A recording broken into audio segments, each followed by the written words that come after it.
स्वागत है काशी का कड़वा सच के चौथे एपिसोड में। कोरोना की पहली लहर में लॉकडाउन के दौरान काशी कई बड़े बदलावों से गुजर रही थी। खासतौर से धार्मिक, सांस्कृतिक, सामाजिक और आर्थिक मोर्चे पर कुछ बड़ा घट रहा था। काशी विश्वनाथ कॉरिडोर का मुख्य द्वार बनाने के लिए ललिता घाट से मणिकर्णिका के बीच गंगा पाटी जा रही थी। दूसरी तरफ शहर में एक बड़ा तबका भूख से जंग लड़ रहा था। भारत रत्न उस्ताद बिस्मिल्लाह खां के आवास की दरकती दीवारों को बचाने और उसे शहनाई का मंदिर बनाने की छोटे बड़े कलाकारों की कसमसाहट सांस्कृतिक क्षेत्र की बड़ी हलचल थी। वरुणा पर कांशीराम आवास में रहने वाले दर्जनों परिवार तो महज एक बानगी भर हैं। शासन प्रशासन की तमाम व्यवस्थाएं कागज पर तो बहुत ही बेहतरीन थीं, लेकिन वास्तव में उनका अमल वैसा नहीं था। तभी तो कांसीराम आवास में रहने वाले परिवारों को खाली बर्तन पीटकर अपने भूखे होने का ऐलान करना पड़ा। मीडिया में खबरें आने के बाद प्रशासन हरकत में आया, इनकी कुछ खैर मकदम हुई। मगर आपने गौर किया होगा कि इस प्रदर्शन के दौरान बच्चे बड़ी मौज में थे। वे उछल उछल कर बर्तन पीट रहे थे, खुश हो रहे थे, पर उन्हें पता नहीं था कि उनके अभिभावक किस दौर से गुजर रहे हैं और उन पर क्या गुजर रही है। सर, मेरा नाम है सोनी वर्मा। सोनी, क्यों यहाँ सारी आप लोग बजा रही हैं? सर, हम लोग भूखे हैं, भूखे मर रहे हैं। कुछ ऐसी ही दशा विश्वनाथ कॉरिडोर और काशी की जनता को लेकर भी है।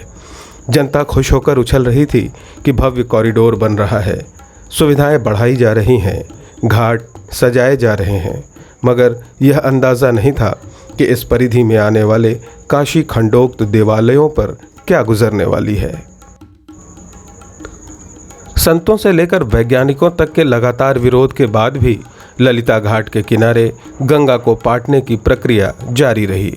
प्रशासन ने विरोध के हर स्वर को विपक्षियों की साजिश करार देने के फार्मूले को अपना लिया।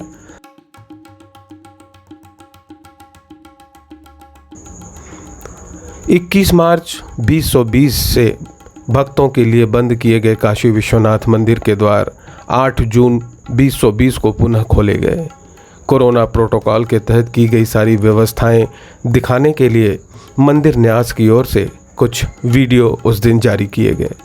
इन वीडियो में भक्तों को हैंड फ्री सिस्टम से सैनिटाइज होते 2 गज की दूरी पर बनाए गए घेरों से गुजरकर मंदिर की ओर बढ़ते हुए दिखाया गया था।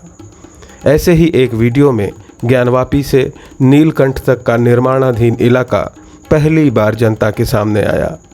इस बीच पड़ने वाले कई मंदिर गायब देखकर लोग हैरान थे।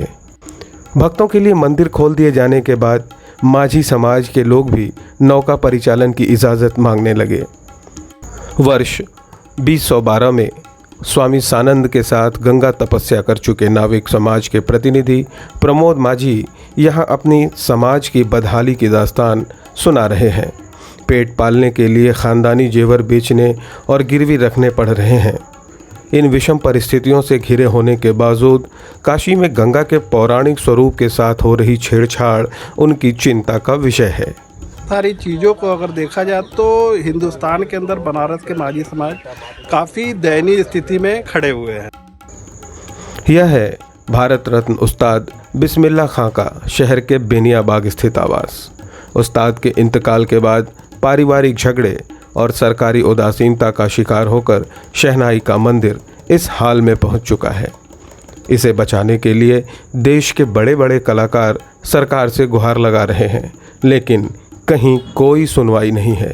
मोहम्मद सिप्तैन जो मेहता हुसैन लैंडलॉर्ड है, इसके वारिस हैं, तो वो सोच रहे कैसे से पैसा ले लेंगे, कैसे क्या करेंगे। और जाहिर सी बात है, जब इंसान बनाएगा, जब इंसान कुछ बनाएगा तो कुछ तोड़ फोड़ तो होगी ही नहीं होगी। और ये मजदूर तो नहीं ना है, किसी ठेकेदार को, किसी बिल्डर को लेंगे तभी तो बनाएंगे। सिर्फ हवा दी जा रही है और सारा सामान इनका संरक्षित है। अगर ये संग्रहालय मैं बनवाऊंगी तो सब सामान आपको देखने को मिलेगा। भारत रत्न प्रधानमंत्री को मैं इनॉग्रेशन करवाऊंगी, उसमें विजिटिंग आवर रहेगा, सब कुछ अच्छे से रहेगा। जैसे एक होता है बड़े गैलेंट्री अवार्ड वाले विनर का रहता है, वैसे ही है, बस सब कुछ रहेगा, सब कुछ इनके सारे अवार्ड है। यही है वह कमरा जिसमें शहनाई के शहंशाह, गंगा जमनी तहजीब की अनूठी मिसाल उस्ताद बिस्मिल्लाह खान साहब ने अपना पूरा जीवन बिता दिया।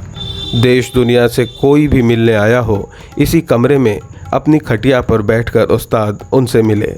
गंगा किनारे बालाजी मंदिर में अभ्यास करने वाले उस्ताद से जुड़ी स्मृतियों का केंद्र उनका आवास गिरने के कगार तक पहुंच गया है। दूसरी ओर ललिता घाट के किनारे गंगा में बालू भरी बोरियों को पाटने का क्रम यथावत है। प्रशासनिक अधिकारियों को न तो शहनाई मंदिर के लिए कलाकारों की आवाज़ सुनाई दे रही है और न ही गंगा को पाटे जाने में उन्हें कुछ गलत होता नज़र आ रहा है। इधर पूर्वी छोर पर गंगा पाटी जा रही हैं और उधर कॉरिडोर के पश्चिमी छोर पर ज्ञानवापी में प्राचीन मंदिर उजाड़े जा रहे हैं। उनकी एक झलक 8 जून को जारी वीडियो में पहली बार काशीवासियों ने देखी। इन तमाम चर्चाओं के बाद कई ऐसे प्रश्न खड़े होते हैं। पौराणिक गंगा के सानिध्य में तीर्थ यात्राओं को धार्मिक पर्यटन में बदलने की भूल का खामियाजा कौन भुगतेगा?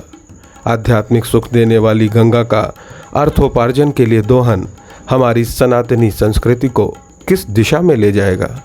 क्या सुबह बनारस को अनुपम सौंदर्य प्रदान करने वाला काशी में गंगा का अर्धचंद्राकार स्वरूप हमारी अगली पीढ़ियां नहीं देख पाएंगी? गंगा और सनातन संस्कृति के सैद्धांतिक मूल्यों के विपरीत जाकर किया जा रहा विकास क्या बाजारीकरण से उत्पन्न होने वाली विषम परिस्थितियों का कारण नहीं बनेगा? ऐसे ही तमाम सवालों के जवाबों की तलाश जारी रहेगी काशी का कड़वा सच की अगली कड़ियों में। धन्यवाद।